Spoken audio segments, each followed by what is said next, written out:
Жамбыл облысы Шу ауданы. Саламатсыздар ма оқушылар? Бүгінгі өтетін тақырыбымыз 400 метрге жүгіру.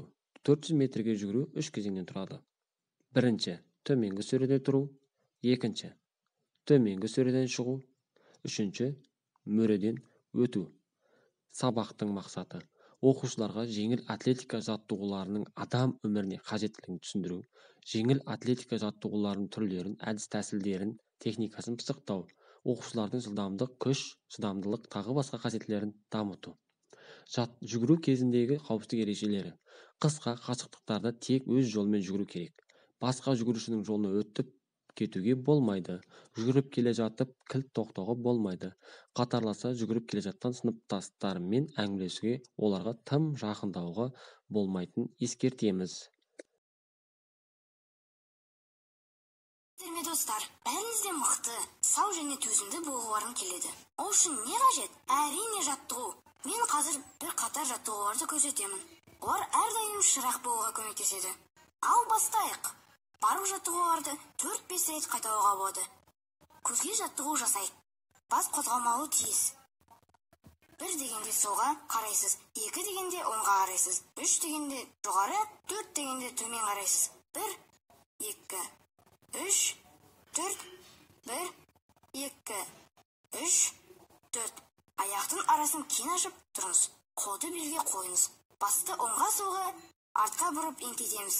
1, 2, 3, 4. 1, 2, 3, 4.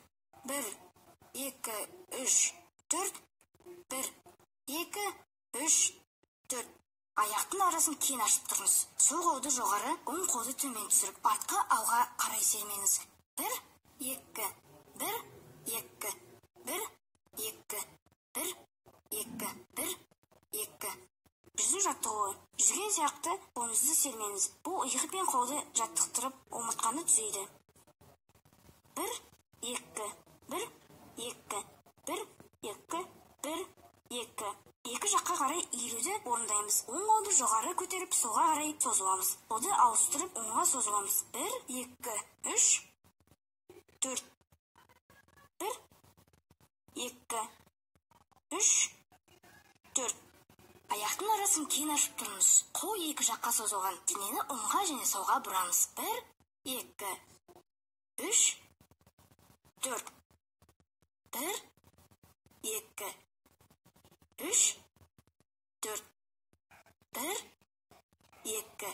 Аяқтың арасын кең ашып тұрыңыз. Қолды аяқтың ұшына тигізуге тырысып, алға артқа еңкейіп шалқаямыз. 1, 2, 3, 4. 1, 2, 3, 4. 1, 2. Аяқты бірге қойып, қолды жоғары көтереміз. Аяқ ұшына тұрып, жоғары қарай бүкіл денені созамыз. 1, 2, 3, 4.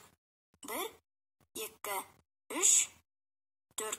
Аяқты бірге қойып, қолды белде ұстаймыз. Асықпастан отырып тұрамыз.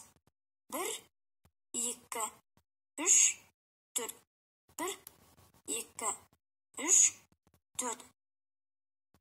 Тік тұрып қолды дене бойы созыңыз. Ішке қарай тыныс алып, сәл тоқтатып, одан кейін демді шығарыңыз. Тыныс алу, шығару. Тыныс алу, шығару. Тыныс алу, шығару. Тыныс алу, шығару. Көп рахмет достар. Төменгі сөреде тұру. Сөреге деген бұйрықта сөреге тұру. Дайындал деген бұйрықта көтерілу.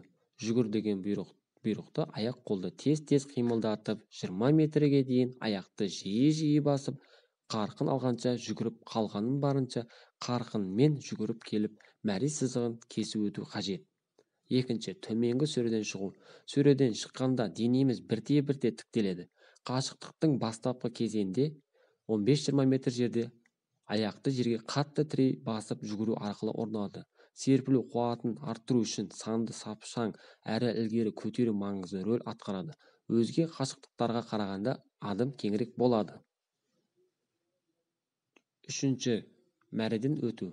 2 немесе 3 жүргізуші мәреге қатар жеткен кездегі тең сайыста еңкеудің немесе иықты бұрудың маңызы зор. Осындай қозғалыс көбінесе жеңіске жеткізеді. Ал бірнеше адым қалғанда секіріп өтемін деп талпынсаң, онда тепе-теңдікті жоғалтып, кей жағдайда құлап қалуың да ықтимал. және жылдамдықты өсудің орнына төмендейді. Ал оқушылар, бүгінгі тапсырма. Оқушылар, жүгірудің қанша түрі бар? Сүре дегеніміз не? Осыны маған жазып жіберіңіздер.